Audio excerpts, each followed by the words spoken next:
Okay, with that, we're going to move on to the next part of our program. We're going to hear from Khaya Eisenberg, who very openly reached out and said, this is what I'm writing a doctorate on this topic, and it comes up from our Masechet, and I really love to talk about it this evening.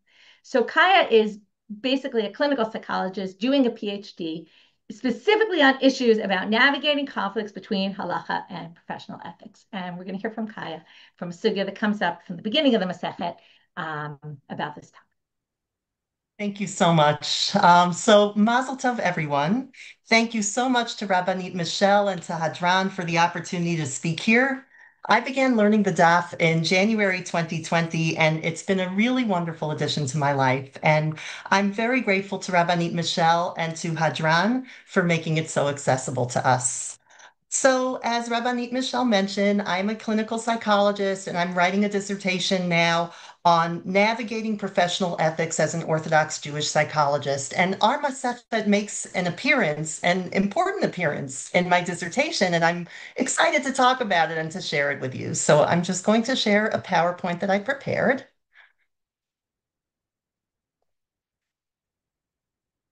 Okay,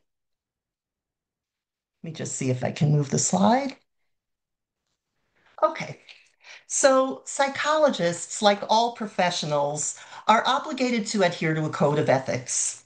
Ethical codes for professionals developed because there's a power differential between a professional and a client. A professional has a certain expertise that the client doesn't have, and this can allow the professional to mislead or exploit the client without the client being aware of it. The obligation to adhere to professional ethics codes is meant to offset that danger. In Western culture, one of the fundamental principles of professional psychology ethics is the obligation to respect a client's autonomy and self determination. So, yes, the psychologist is the professional, and the psychologist is guiding the client in improving their mental health. And at the same time, the psychologist remains mindful of professional ethics. And unless there's a serious risk of harm, psychologists are obligated to encourage their clients to make their own decisions. Psychologists are not meant to push clients in a particular direction. And this is the case even when the psychologist strongly disagrees with a choice that a client is making. Halacha, on the other hand, mandates obedience first to God and to his Torah. Adherence to halacha is prioritized over respecting a client's autonomy. Now, it's true that a professional has a halachic obligation to serve his client ethically based on the inherent promise in agreeing to work for the client. But when a professional and a client are both Jewish, they are viewed as equal members of the same community when it comes to obeying halacha. Halacha does not acknowledge a special obligation for a professional to respect a client's autonomy as part of the professional relationship.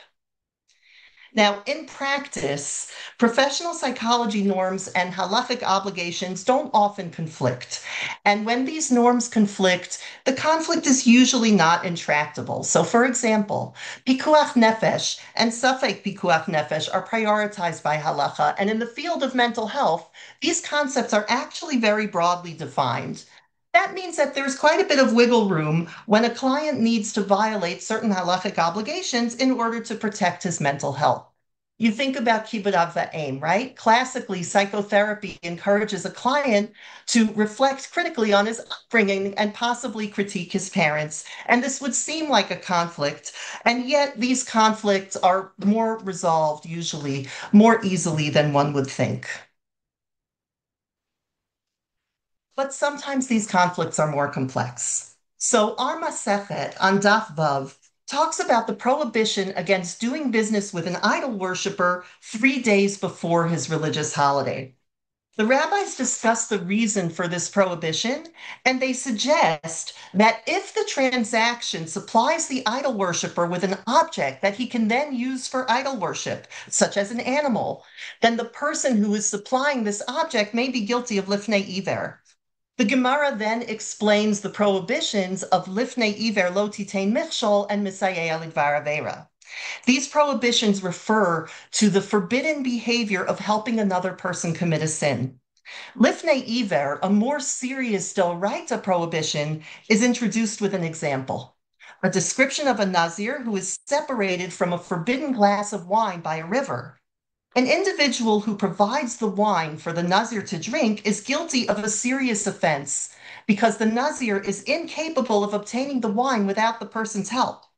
We extrapolate from this example of Trey Avra de Nahara, two banks of the river, that it is a serious transgression to help a person commit a sin when that person cannot commit the sin without your assistance. A less strict Rabbanan prohibition, Misayea Lidvar Avera, refers to the situation of providing assistance to a sinner who is capable of committing the sin without your help. In the language of the Gemara, this is a situation of Chad Avra. The Nazir is on the same side of the river as the wine and can get it himself if he chooses. In a situation of Misayea Lidvar Avera, although helping the person commit the sin is still a transgression of halacha, it's a lesser transgression and it may be dealt with more flexibly when there are extenuating circumstances.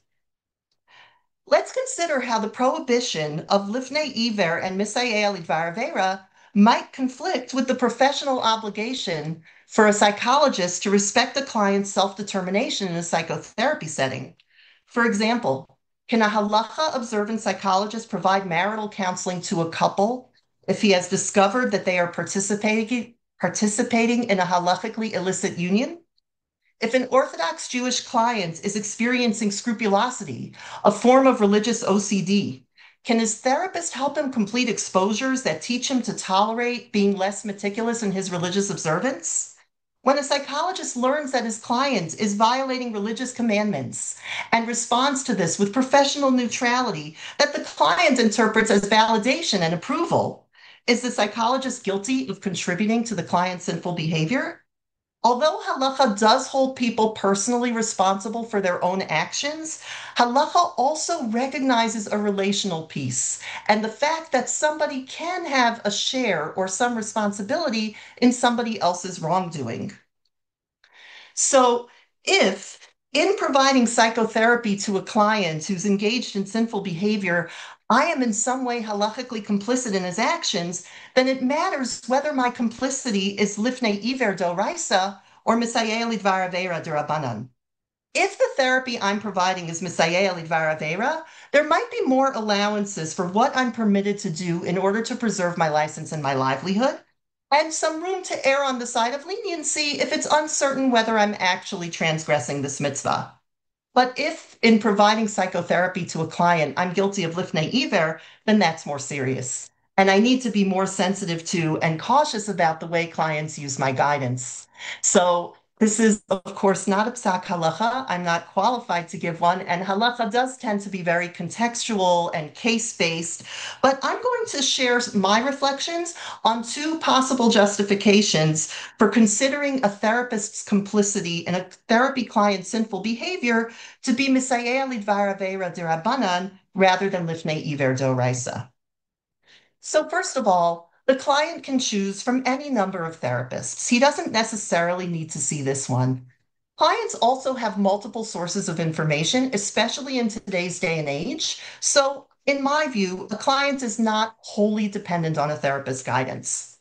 And second, I think about the case of a therapist I know who was helping his client overcome a phobia of driving. The therapist recommended that his client engage in a graduated series of exposures to driving, beginning with sitting in his parked car in the driveway and turning on the engine. The client was Jewish, not religious, and immediately said, "Great, I'll start this Saturday." Was this therapist guilty of Lifnei Iver? Well, even in cases where therapists do give direct instruction in therapy, the client has a great deal of autonomy regarding whether and how to follow these instructions. A client who's choosing to violate halacha when following his therapist's instructions is usually doing so of his own volition, although admittedly there are more complicated cases. Sex therapy is a little bit more complicated because there is more dependence on the therapist's instruction. So, one of the things that I find so fascinating about this topic is that the question of client autonomy illustrates a significant values difference between professional ethics and halacha. Western professional ethics classically prioritizes autonomy and leaves little room to challenge a client when you believe his behavior is wrong.